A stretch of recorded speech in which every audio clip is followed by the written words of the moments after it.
Na sequência do Sermão do Monte, o Senhor Jesus agora, no capítulo 5 de Mateus, verso 13, ele nos faz uma advertência dentro desse desenvolvimento do discipulado. Ele diz: vós sois o sal da terra, ora, se o sal vier a ser insípido, como lhe restaurar o sabor? Para nada mais presta senão para, lançado fora, ser pisado pelos homens. É interessante o Senhor Jesus, ele lança a mão dessa figura de linguagem, dessa metáfora, e nos comparar ao sal. Obviamente toda comparação ela tem alguns pontos de contato, de significado entre a realidade e aquilo que é comparado, para que o significado possa encontrar algum ponto de reflexão e de autoexame, né? Então, quando nós paramos e olhamos o texto e tentamos refletir e meditar no que o Senhor Jesus quis dizer e o que Ele quis dizer quando nos compara ao sal e diz que somos como o sal da terra, né? Somos então a influência sobre a terra. E a grande pergunta é: o que seria isso, né? Bom, nós devemos lembrar que o sal ele tem basicamente três aspectos na Bíblia, né? Na Bíblia e na realidade da vida, porque a Bíblia trabalha com as realidades, a experiência comum de pessoas comuns, de famílias comuns, nas suas relações e necessidades comuns. Então, por exemplo, o sal, ele tem o seu papel de tempero, né? Nós sabemos que ele, na verdade, ele é primeiramente um tempero. Quando você pensa em sal, nós estamos pensando em algo que precisa ser usado na dosagem correta, obviamente, para que sirva de tempero nos alimentos. Mas o sal também é usado como um conservante natural, né? Em que ele preserva, por exemplo, a qualidade da carne durante algum tempo. Nós temos a carne de sol, o jabá, o charque, que são carnes que, temperadas na salmoura ou no puro sal, a preservação, o processo de putrefação, ele é adiado, e o processo de preservação ele é mantido ali na carne, né? Mas é verdade também que a ideia do sal, segundo o texto aqui, nos leva a pensar em algo que precisa ser puro, né? Algo que precisa ser limpo, né? E é por isso que, se ele se tornar insípido, como lhe restaurar o sabor? Se o sal não for de qualidade, ele perde o seu valor, né? Então nós devemos meditar em três aspectos que nos leva a pensar nessa simbologia do sal enquanto aplicado à nossa experiência no discipulado. Em primeiro lugar, quando o texto diz: vós sois o sal da terra, ora, se o sal vier a ser insípido. É curioso porque a palavra traduzida aqui por insípido literalmente significa enlouquecido, perder a razão, perder o bom senso, perder a capacidade de discernimento da realidade, da verdade. Então, literalmente o texto diz: vós sois o sal da terra, ora, se o sal vier a enlouquecer, como lhe restaurar o sabor? E nós devemos lembrar que a Bíblia fala de si mesma como a palavra de Deus, e a palavra de Deus que dá valor, significado, sentido, e que é a verdade, e que nos traz a razão. A santidade de Deus nos leva a pensar com a mente de Cristo os valores de Deus, né? E nós devemos lembrar que é o pecado que faz com que o homem se animalize, é o pecado que faz com que o homem se torne insensato, é o pecado quem enlouquece o homem. Então nós devemos pensar aqui no texto como sendo ideias, valores, convicções, compromissos de crença que de fato afetam a mente, a vida, os valores, o comportamento e a leitura da realidade de uma pessoa. Quando isto é distorcido pelo pecado, quer o pecado enquanto ideias ou compromissos de valores pecaminosos, ímpios, injustos, distorcidos, pervertidos, que não condizem com o ensino da Escritura, então esta pessoa, ela se tornou enlouquecida, ela se tornou insípida. Essa é a ideia. Então, em primeiro lugar, nós podemos meditar aqui pensando em que tipo de insipidez, de que tipo de loucura essa pessoa se envolveu. Creio que nós poderíamos começar, a partir de toda a Escritura, com desvios doutrinários ou apostasia. Então, se um cristão, se uma igreja, ela se torna desviada doutrinariamente ou se torna uma apóstata, quer uma igreja menos pura, ou uma igreja que de fato chegou a tornar-se numa sinagoga de Satanás, usando a linguagem da Confissão de Fé de Westminster, né? A nossa teologia diz que há igrejas puras, menos puras, igrejas impuras e igrejas que se tornaram sinagogas de Satanás, né? Então, se indivíduos ou grupos, corpos, denominações, elas se apostatam, então essa igreja, esta pessoa, ela torna-se inutilizada, ela torna-se insípida, ela torna-se enlouquecida. O evangelho não tem mais eficácia na vida dela e não tem eficácia na boca dela, porque o evangelho deixou de ser puro e tornou-se numa mensagem do diabo, e tornou-se contaminada, manchada por doutrina de homens e demônios, e não é mais realmente o ensino do Senhor Jesus. É por isso que Paulo, em Gálatas capítulo 1, quando ele diz, ele adverte os seus leitores, né? E ele diz que mesmo se ele ou um anjo vindo do céu, capítulo 1, verso 8 de Gálatas: mas ainda que nós, ou mesmo um anjo vindo do céu, vos pregue evangelho que vá além do que vos temos pregado, seja anátema.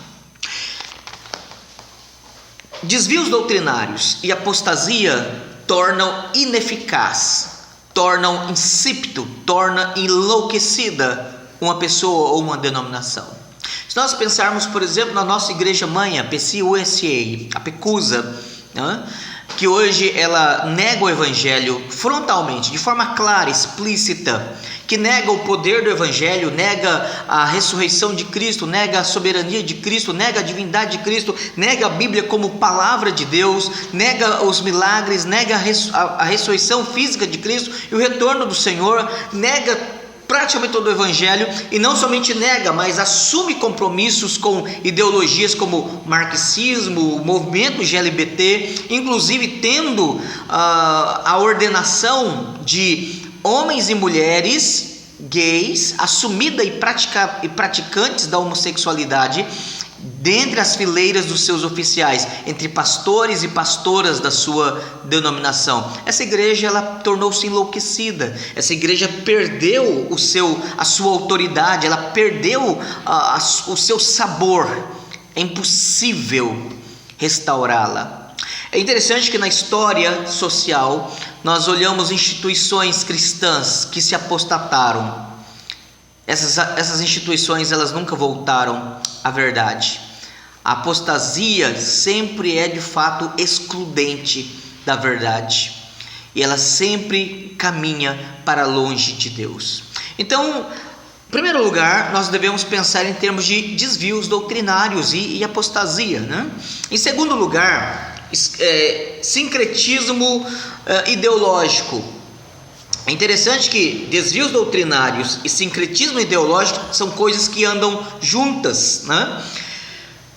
Quando uma pessoa ou uma instituição, uma igreja, uma denominação, ela abraça ideias não cristãs e torna então sincrética, torna uma relação de adaptação, de acomodação, ideias não cristãs e por vezes ideias anticristãs, frontalmente negacionistas da Escritura, e ela tenta então conciliar. O que na verdade ela faz é adulterar o evangelho, adulterar a fé cristã, porque não existe compatibilidade entre luz e trevas. A palavra de Deus, ela é poderosa, ela é límpida. A palavra de Deus, ela é revelação de Deus, ela é palavra de Deus, e ela não pode ser misturada, ela não pode ser adaptada, ela não pode ser revisada.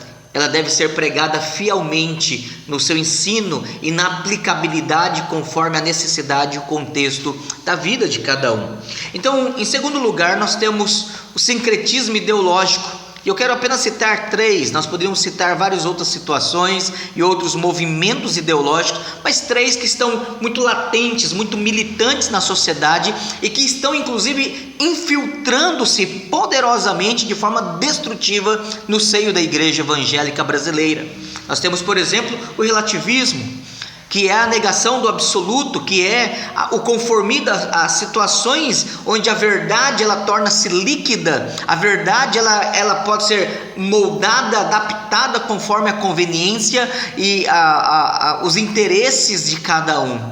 Então, quando cristãos relativistas, eles abraçam o relativismo e tentam aplicar o relativismo na Escritura, a Bíblia então não é a palavra de Deus, os preceitos de Deus não são absolutos e a negociação, as interpretações, as aplicações, a fuga de preceitos absolutos e a vida cristã então ela é tornada politicamente correta. O evangelho torna-se politicamente correto. E aí nós vemos vários cristãos, quando denunciados, repreendidos, quando confrontados com a Escritura, dizendo: não julgarás, né? Quem é você para me julgar? Só Deus pode me julgar, né? E nós vemos as consequências dessas coisas. Em segundo lugar, além do relativismo, nós vemos, por exemplo, o feminismo. Nós vemos a quantidade de mulheres abraçando jovens e mulheres maduras e até mesmo dentre as casadas, abraçando o feminismo, negando a autoridade patriarcal, falando do patriarcado, da autoridade do marido, do pai, como sendo algo abominável, reproduzindo o discurso de mulheres pagãs, de mulheres ímpias, de mulheres que são inimigas da família, que são inimigas de filhos, de inimigas do casamento, inimigas de Deus, e reproduzindo essas ideias no meio da igreja, como sendo a nova descoberta, como sendo agora um novo patamar de iluminação, de compreensão, de maturidade, como se a igreja fosse obscurantista, retrógrada e ultrapassada. Mas o feminismo tem sido destrutivo, e a experiência feminista tem provado a decepção, a amargura, a solidão e todo tipo de desvio antibíblico. A igreja tem cedido, e infelizmente nós vemos o que é chamado às vezes de feminismo evangélico, defendendo a ordenação feminina, defendendo a autoridade da mulher sobre homens na igreja, enquanto a Escritura deixa bem claro o papel da mulher como submissa ao seu marido, a responsabilidade do cuidado dos seus filhos, como mestras do bem, as mais velhas, para ensinar as jovens e as novas, as recém-casadas, como elas devem cuidar e conduzir o seu lar.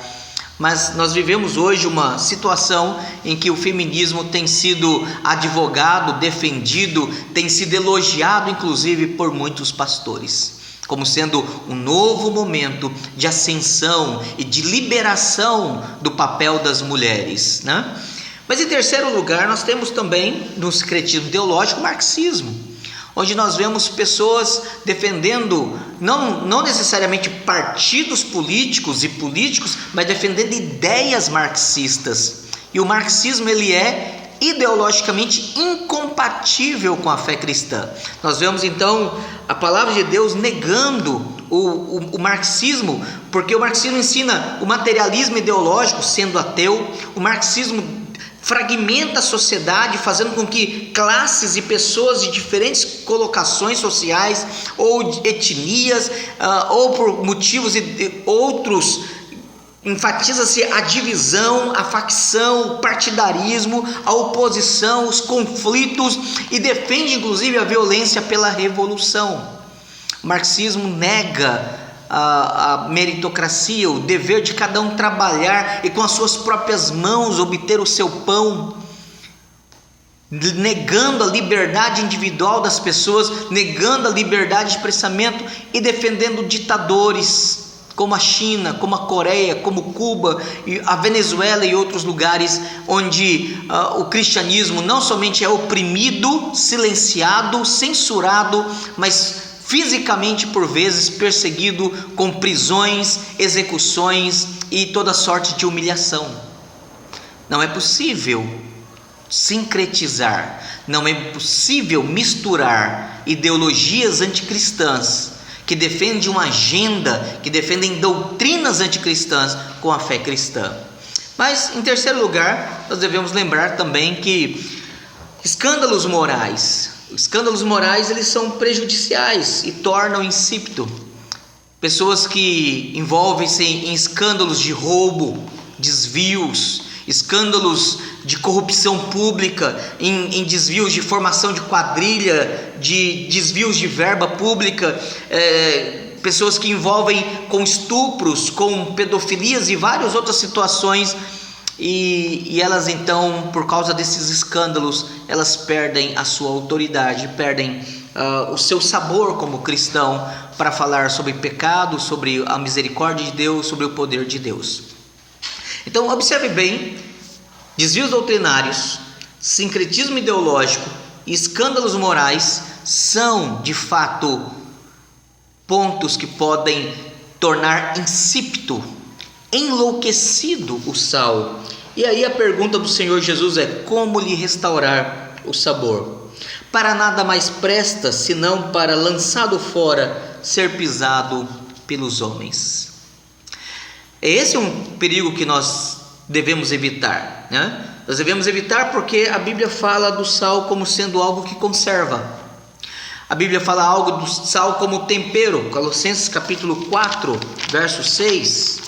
Colossenses capítulo 4, verso 6, a palavra de Deus diz assim: a vossa palavra seja sempre agradável, temperada com sal, para saberdes como deveis responder a cada um. Mas a palavra de Deus também fala do sal como sendo símbolo de fidelidade da aliança. Levítico capítulo 2, e certamente o público de Jesus, que eram de judeus, eles sabiam desta associação do sal. Lá em Levítico capítulo 2, verso 13. Levítico capítulo 2, verso 13. 2, verso 13. Onde a palavra de Deus diz assim: toda oferta dos teus manjares se temperarás com sal. A tua oferta de manjares não deixarás faltar o sal da aliança do teu Deus. Em todas as tuas ofertas aplicarás sal. Então a ideia do sal era o simbolismo da fidelidade. Então o sal na Bíblia de fato ela aponta para algo que conserva, algo que tempera e acentua o sabor e algo que expressa a fidelidade. E nós devemos lembrar que não é a quantidade, mas é a qualidade. Não é a quantidade de crentes, mas é a qualidade deles. Não é o tamanho de uma igreja, mas é a fidelidade dela. Não é a expressividade pública de uma pessoa, mas é o modo como ele vive fielmente o Evangelho em tudo o que ele faz na sociedade. Historiadores afirmam que quando no século XVIII houve a Revolução na França, a Revolução Francesa, e que milhares de pessoas foram mortas por causa da Revolução, a mesma revolução poderia ter acontecido porque as situações sociais eram muito semelhantes.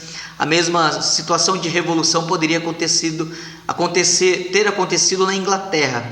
Mas os historiadores são unânimes em entender que esse massacre, essa destruição, esse genocídio que aconteceu na França, somente não aconteceu na Inglaterra por causa do avivamento que Deus estava usando George Whitefield e os irmãos Wesley, John e Charles Wesley, para conduzirem a pregação do Evangelho. E nesse momento Deus estava despertando um avivamento espiritual no Reino Unido. A palavra de Deus que promovia aquele avivamento impediu que houvesse uma revolução sangrenta na Inglaterra, no Reino Unido, como houve na França. É a palavra de Deus, é a pureza da palavra, é a prática da palavra, é a fidelidade à palavra que faz com que, de fato, possamos ser sal da terra. Finalizando, então, lembrando, nós devemos tomar cuidado com desvios doutrinários, com sincretismos ideológicos e com escândalos morais. Essas três coisas tornam insípido a nossa vida. Deus abençoe, em nome de Jesus. Amém.